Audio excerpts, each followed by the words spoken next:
من النهارده بقى لا هنقلي للممبار ولا هنعمل تسبيكة ولا اي حاجة. هتشوفوا الخلطة اللي انا هعملها دي هتبقى تجنن، احسن مليون مرة من اننا نعمل بصل ونسبك ونعمل ومش عارفة وايه والكلام الكتير ده اللي ممكن ان يخلينا ان احنا نكسل اصلا نعمل محاشي او نعمل ممبار.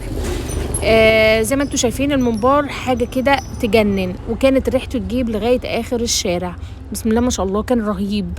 يعني الولاد ما كانوش بياكلوا الممبار خالص ما شاء الله، امبارح كلوه وكان طعمه خطير. طبعا لما كور فكانوا بيمسكوه كانوا فرحانين بشكله، وكانوا بيمسكوه كأنه كده ايه، يعني بياكلوها مرة واحدة الواحدة كده. كانت صغيرة وشكلها جميل وقمر. جربوه مش هتعملوا غيره. شايفين بألف هنا وشفا. يلا نبدأ بقى على طول في المقادير.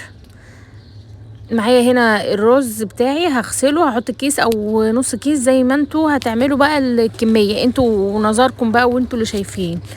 هحط هنا نص رز لان انا ما كانش عندي كمية كبيرة من الممبار، فهحط نص، يعني هو يعتبر نص كيس لان الكيس التاني كان فيه شوية صغيرين.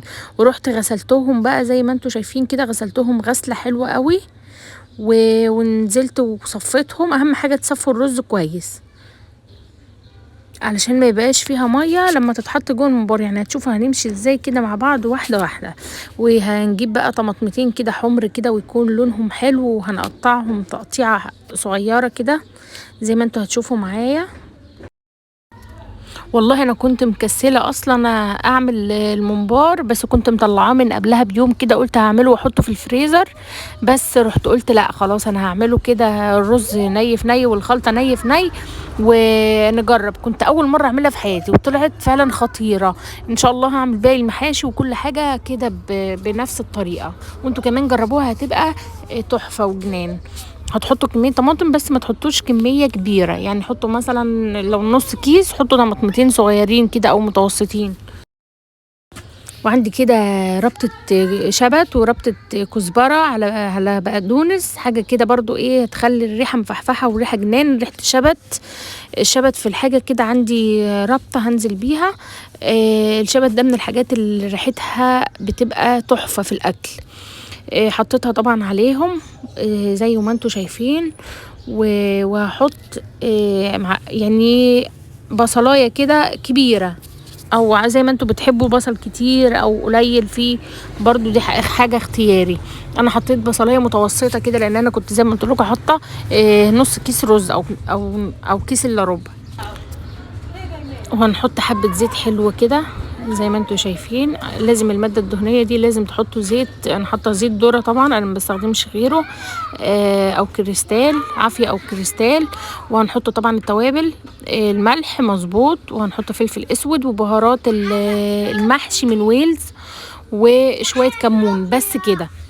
وهتبقى جنان. هنقلبها بقى كويس زي ما انتوا شايفين كده، هنقلبها تقليبه حلوه. وممكن تدوقوا الرز او تدوقوا طماطمايه تشوفوا الملح فيها عامل ازاي. يعني بقطع الازازه بقى علشان احشي بيها الممبار. لو اول مره حد يشوف الطريقه دي، هي معروفه، يعني انا بعمل بيها اساسا من زمان خالص. بحط الرقبه كده بتاع الطرف اللي هو بتاع الممبار في الازازه زي ما انتوا شايفين، وبحط بقى الازازه من فوق كده واحط فيها الممبار. الحكايه دي بتسهل عليا جدا، بتخليني بحشي في ثانيه واحده. معرفش بقى لو كنتوا تعرفوها لو ما تعرفوهاش، اديني قلت لكم عليها اهي. وهي فعلا جميله وبتخليني في لحظه، يعني بصوا في ثانيه كده تقعدي وتحطي الطبق قدامك كده وتحشي بيها الممبار في ثانيه، هتلاقي نفسك ان شاء الله خلصتي. طبعا انا كنت اعمله اللي هو كور، فاضطريت ان انا احشي حته واربطها واحشي التانية واربطها وهكذا زي ما انتوا هتشوفوها.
والحله بقى فيها ميه بتغلي، وهنزل بالممبار فيها بعد ما الميه طبعا تغلي، احط فيها ورق لورا وانزل بيها.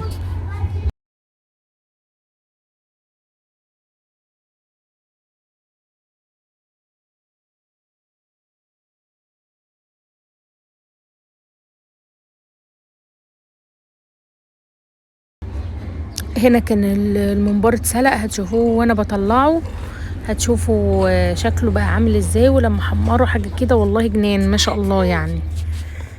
شايفين اهو اتسلق، مفيش حتى حته رز نزلت منه، وبقى مستوي، وكان عامل زي ما تكونوا بتاكلوا كده. لا كان مختلف في الحقيقه عن اي ممبار، كان طعمه تحفه.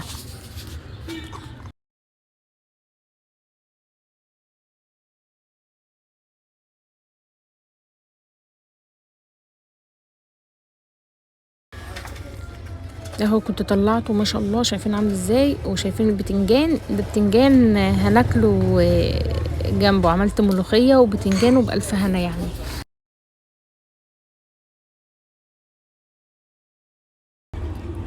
الزيت هيسخن بقى، واحط، انا بحط الزيت على سمنه علشان يطلع معايا اللون الاحمر اللي هو شكله حلو كده.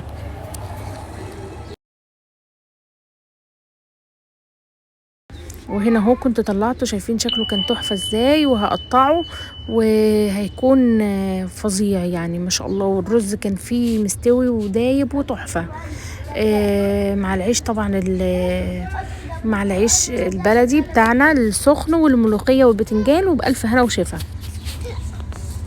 لو عجبكم الفيديو ما تنسوش تعملوا لايك.